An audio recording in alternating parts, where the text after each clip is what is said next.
मुल्ला वाहिदी दहलवी, असल नाम सैयद मोहम्मद अर्तज़ा, 17 मई 1888 को दिल्ली में पैदा हुए।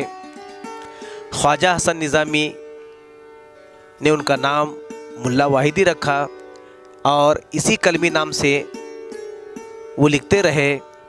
हमारे ज़माने की दिल्ली, दिल्ली का फेरा, दिल्ली जो एक शहर था, मेरा अफसाना, सवाने ख्वाजा हसन निज़ामी, इनकी मशहूर तसानीफ़ है। ख्वाजा साहब के कहने पर ही मुल्ला वाहिदी ने जो है लिखना शुरू किया। दिल्ली के मुतालिक जानिसार अख्तर ने कहा, दिल्ली कहाँ गई तेरे कूचों की रौनकें, गलियों से सर झुका के गुज़रने लगा हूँ मैं।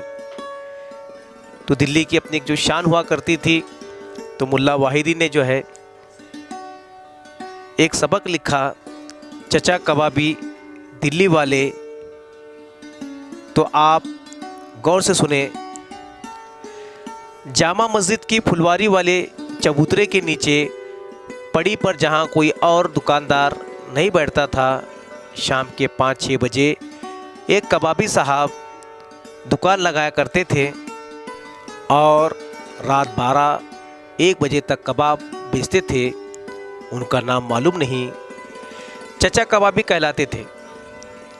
चचा कबाबी गदर 1857 के 10-12 साल बाद पैदा हुए होंगे और 1947 से चंद साल कबल इंतकाल कर गए।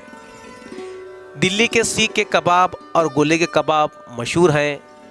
चचा कबाबी दिल्ली के मुमताज़ कबाबी थे। कबाब बनाने के एतबार से भी और अनोखी तबीयत के एतबार से भी कबाब बनाने के कमाल पर उन्हें बड़ा फ़ख्र था।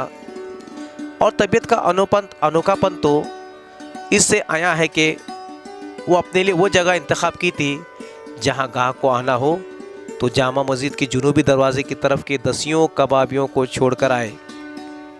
एक 11 बरस की लड़की आग को ताव रखने की गर्ज से हर वक्त पंखा हाथ में पकड़े खड़ी रहती थी। गालिबन उनकी बेटी थी। ज़रा ताव का मुँह पेश हुआ, चचा कबाबी का पाड़ा चढ़ा, गुस्सा नाक पर रखा रहता था। लेकिन क्या मजाल जो ज़ुबान से बेहुदा लफ्ज़ निकल आए। ग्राहकों को बारी बारी करके कबाब देते थे। अगर आप उनके यहाँ अव्वल मर्तबा तशरीफ़ लाए हैं और उनकी तबीयत से वाकिफ़ नहीं है और दूसरे ग्राहकों की निस्बत आपकी हैसियत बुलंद है, साफ़ सुथरा पहनते हैं, तांगा या मोटर रोक कर कबाब ख़रीदने उतर पड़े हैं, आपने ख्याल किया कि मुझे तरजीह देनी चाहिए। हाथ बढ़ाया, रुपए थमाए और फरमाया, 1.5 रुपये के कबाब, ज़रा जल्दी। जल्दी का लफ्ज़ सुनते ही चचा कबाबी का मिजाज बिगड़ जाएगा और रुपये वापस कर देंगे और कहेंगे, हुजूर जल्दी है तो कहीं और से ले लीजिए।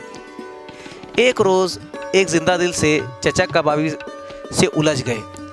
उन्होंने चचा कबाबी के इस फिक्रे पर फिक्रा जड़ दिया कि भाई और ही से ले लेंगे, अल्लाह ने तुम्हारे कबाबों से बचाए। न जाने हजम होते हैं न कोई आफत ढाते। चचा कबाबी तिलमिला उठे, कहने लगे, हुजूर कबाबों में वो मसाला डालता हूँ जिससे मस्त विचार पर लुथड़ों का गल कर गिर पड़े। मेरे कबाबों से आपको तकलीफ़ पहुँच जाए तो अस्पताल का खर्च मैं दूंगा।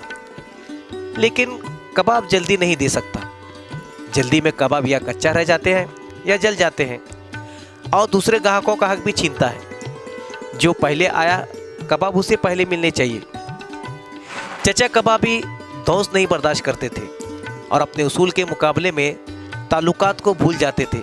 अजीज़ और दोस्त भी उनसे बग़ैर बारी के कबाब नहीं ले सकते थे।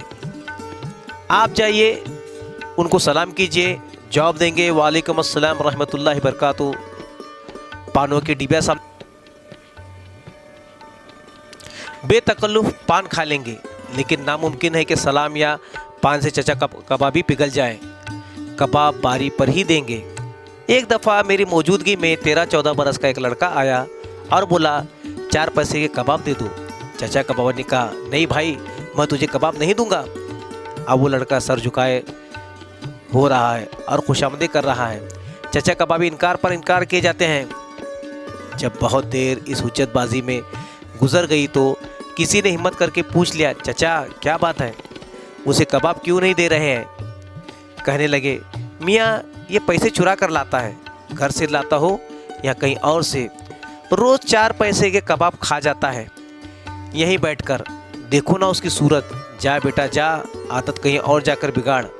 मैं 4 पैसे की खातिर तुझे तबाही के रास्ते पर नहीं लगाऊंगा।